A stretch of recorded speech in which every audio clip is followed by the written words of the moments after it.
Time to float. Time to review.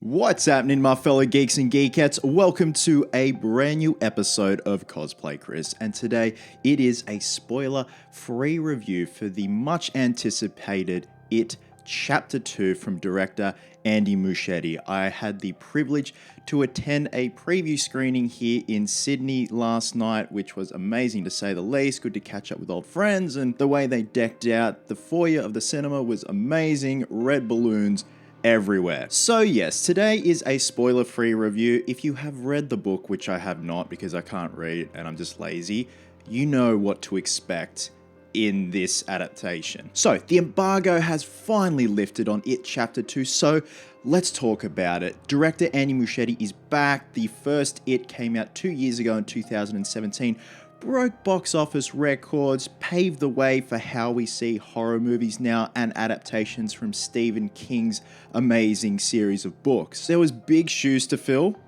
Clown pun intended? So the basic premise of It Chapter 2 is 27 years later, the Losers Club have been summoned back to Derry, Maine by Mike Hanlon, one of the members of the Losers Club, because the entity known as Pennywise the Dancing Clown is back to feast after 27 years. So the Losers Club have to come together in adult form and destroy Pennywise, or the entity, once and for all. Now, first and foremost, I just want to get my nitpicks and stuff that didn't bother me, but just stuff that I have to say. Like It Chapter 1, I wasn't really scared, and I don't mean that in a bad way. That's just me. Like I said in my Chapter 1 review, that's just the way I've been desensitized with horror movies. Nothing really scares me anymore, but I'm not going to take away points for that because I kind of expected that. There is, however, two subjects that are addressed in the film that were actually horrifying and frightening to me, and that one is a scene including homophobia and domestic violence, and to me that was really scary, upsetting, unsettling, unnerving. So much so it was much more scary than Skarsgård as Pennywise. But again, this is a non-spoiler review. If you've read the book, you know exactly what I'm talking about, but I won't go into details. But those two subjects were a lot more horrifying than the overall scariness of the film itself. And that's my real only nitpick.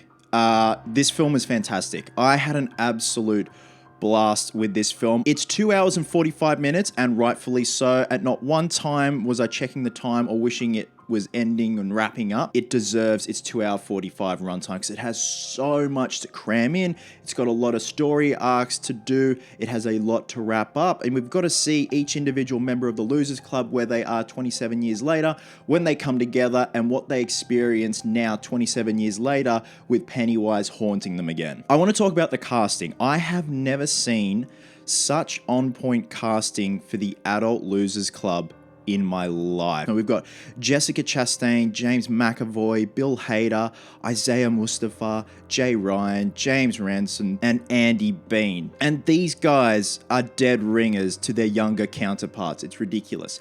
The standout performances for me were Bill Hader and Jessica Chastain. These guys were just amazing. And Bill Hader broke his comedy mold and really delivered some gut-wrenching and serious performances in this film. He had to dig deep into his psyche for what he had to do in certain scenes in the film, and props to him. It was nice to see him break out of that stereotype of just being the funny man, even though he has some amazing one-liners in this film. And Bill Skarsgård as Pennywise, he's just having a ball. He's always fantastic and amazing to watch, and just so theatrical with his movements, and we get to explore a lot more of Pennywise's, or the entity's, backstory, and a little bit of the macroverse that Stephen King has created thrown into there, and that is all I will say. I would have liked to have seen more expanded upon with the macroverse and everything within it. The visuals and imagery in Chapter 2 are a massive step up from Chapter 1. I didn't think they could top that because the imagery was just so outlandish and so out there in Chapter 1, and they just upped the ante because so much more stuff is happening. You have all these creature designs and preying on the fear of the Losers Club and children of Derry, and it's what they fear, and the makeup effects crew massive props to you. Just wonderfully done.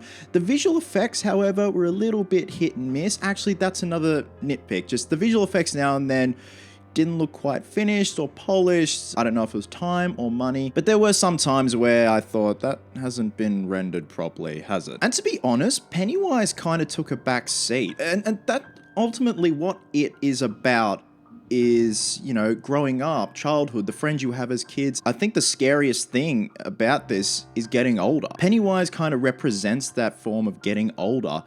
And like I said, Skarsgård takes a back seat, and there were times where he would show up as Pennywise, and I thought, oh shit, that's right, he's in this film. But again, it's about the Losers Club, so I totally understand that. I love the vibes of Stand By Me and Stranger Things from Chapter 1, and it's carried over into Chapter 2 because the child actors are also in this film as well, and it just goes back and forth beautifully between the child actor and their adult counterpart. The cinematography was just a treat to look at. The transitions from certain scenes into another scene were just blended beautifully. The score is haunting. It's beautifully crafted. It just goes so well with the cinematography and the performances and what is going on screen. Everything just kind of meshed perfectly together for this one piece of celluloid. So guys, overall, apart from not really scaring me, and that's just my own thing, don't let that deter you, and just sometimes the visual effects themselves looked a little bit rushed, not properly rendered.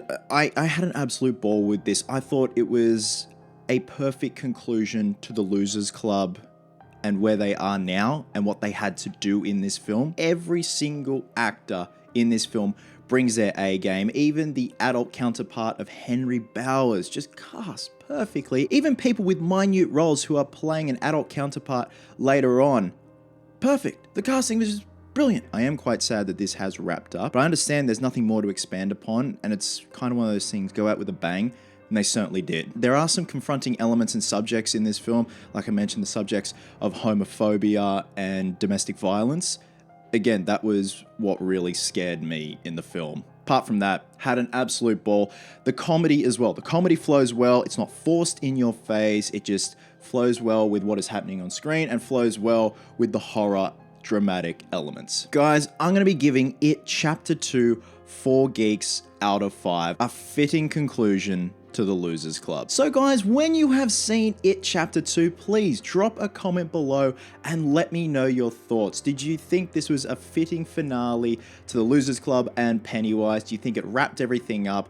And if you are a hardcore enthusiastic fan of the book, please let me know if it was adapted well and if there are certain things that they missed out on, because talking to a lot of people who have read the book and are fans of the book have said, you know, there are some things that they did leave out, and rightfully so, I guess. So guys, last 2 weeks, it has been the subject of clowns. Last week, I did my trailer breakdown for the Joker final trailer. Today, I'm reviewing It Chapter 2, and later on this week, I will have the full unboxing and review video of my quarter scale Hot Toys Heath Ledger Joker. Now we're talking. Guys, wherever you are in the world, have yourselves a cracker of a day. I hope you're well, hope you're happy, be merry, be silly, and until next time, geeks, please always remember, cosplayers do it best.